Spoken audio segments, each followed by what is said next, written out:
Thanks very much for staying with us. Time now for Eye on Africa with me, Georgia Calvin-Smith. Tonight, Burundi's been hit by some of the fallout from tensions in neighbouring DR Congo. It's facing diplomatic friction and the biggest influx of refugees the country's seen in decades in the wake of the M23's march across eastern DR Congo. Also, Sudan continues to be rocked by fighting as well. That, though, has sparked the world's largest humanitarian emergency.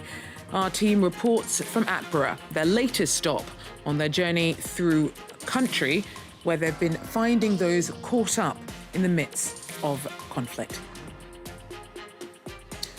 And when it comes to gender parity in Parliament, Sub-Saharan Africa isn't doing too shabbily. The region's made the third most progress globally over the last few decades, with Rwanda leading the world when it comes to female representation in legislature. But gains can't be taken for granted. We break the numbers down.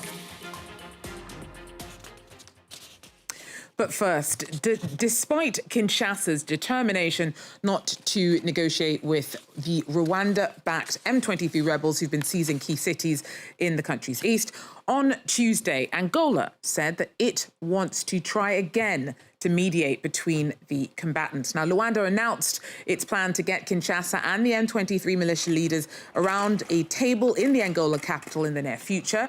This announcement came not long after Congolese President Felix Tshisekedi met with his Angolan counterpart on Tuesday to discuss the regional implications of the conflict in DR Congo. More than 7,000 people have died in the M23's offensive this year, and neighbouring countries, including Burundi, have been hit by the fallout from the tensions. Juliette Monti breaks it down for us. Just days ago, Burundian President Evariste Ndayishimiye flew to Kinshasa for talks with his Congolese counterpart, Felix Tshisekedi. This meeting comes at a critical moment as fighting intensifies in eastern DRC. Burundi currently has troops deployed alongside Kinshasa's forces against the Rwanda-backed M23 rebels. Despite reports of a withdrawal last month, a spokesman for the Burundian military insisted that thousands of soldiers are still on the front lines.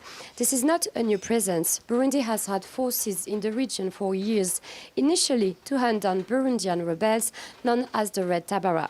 But now, with the M23's rapid advance, including towards its borders, the stakes are even higher for Burundi, and there are fears that this could spill over into a direct confrontation with Rwanda. Now, the region's history is fraught with ethnic tensions and deep-rooted divisions. Burundi's ruling party is Hutu-led, while M23 is a Tutsi-dominated group backed by Rwanda.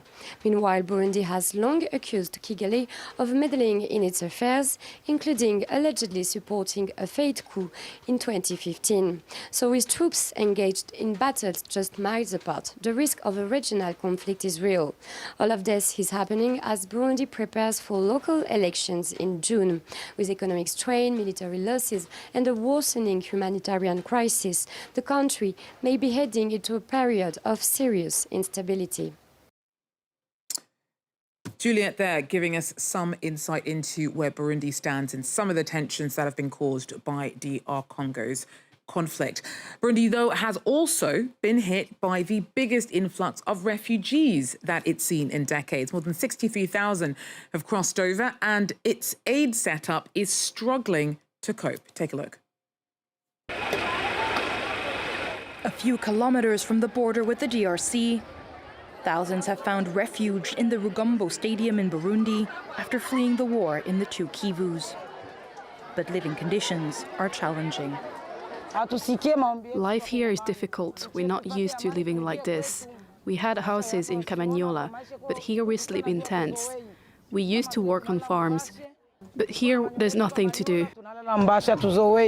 They are waiting to be taken care of by UN volunteers and then relocated elsewhere. The UNHCR, along with the government, is in the process of registering all the families, especially the unaccompanied children, and taking them to the Musenyi site in Rutana province, where they're a little further away from the border. According to the UN, some 63,000 people who fled the violence in eastern DRC have headed for Burundi since January. This is the largest wave of migration the country has seen in decades, and the authorities are struggling to manage the flow. The situation is quite dire, but aid agencies, including the UNHCR, local agencies, have really stepped up to help the people who are arriving. But as I said, needs are fast outpacing the ongoing response, and it's an important and urgent injection of funds that are required. The UN has launched an appeal for donations, hoping to raise $40 million to help refugees arriving in Burundi, but also in Tanzania and Zambia. Uganda's army says that it sent special forces to the South Sudanese capital, where political instability risks undermining a fragile peace deal. Ugandan troops are reportedly in Juba to support President Salva Kiir. Now, he's on one side of the power-sharing agreement with first Vice President Riek Machar that ended a 5-year war in 2018. Now, that's recently been shaken by accusations from Kiir that Machar's forces have stirred up clashes in Upper Nile State. Earlier this week, the mounting frictions and fears that the country might tip back into civil war triggered Washington's recall of non-emergency personnel from the country. Meanwhile, next door in Sudan, the country continues to be rocked by fighting that sparked the world's largest humanitarian emergency. As well as the tens of thousands killed since fighting broke out in 2023, about half the country is now dependent on aid, and millions have been displaced. Our team's been making their way through Sudan, telling stories of some of those they meet caught up in the conflict. This report was filmed in Atbara. Atbara is a symbolic city for Sudan. It's where the 2019 revolution that ousted Omar al-Bashir began. Since the war broke out, nearly 1 million people have sought refuge in the region. Our TAF has taken in the baby of her sister, who passed away due to a lack of postnatal care. The baby needs milk every 5 days. One tin costs about 10 euros. How am I supposed to afford that? We don't work.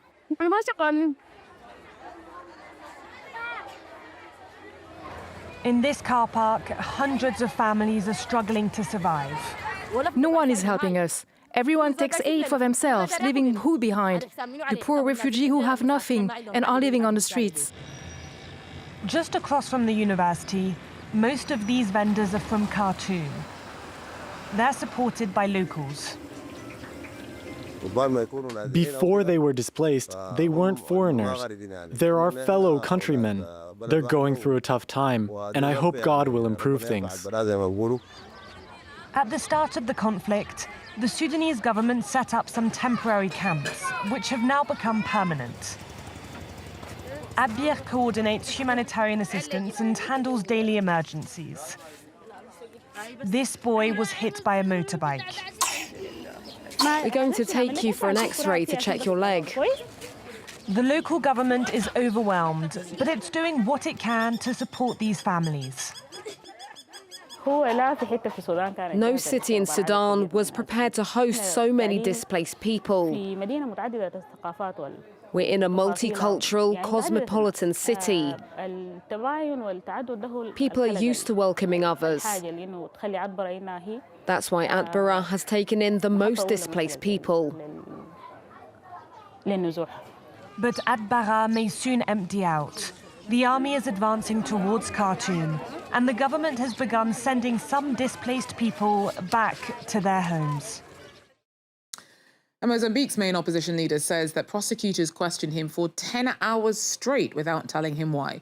Venancio Mondlane headed to the Attorney General's office on Tuesday over a case related to post-electoral unrest. Mondlane was runner-up to Daniel Chapo in October's presidential elections, and he says that the polls were rigged. His supporters held months of demonstrations in protest, and 300 were killed in the crackdown.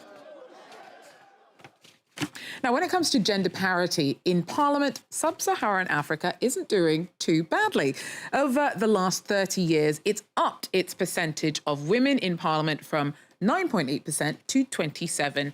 0.1. Globally, that makes the region the one with the third most progress in the world, with Rwanda actually leading the world when it comes to female representation in legislature.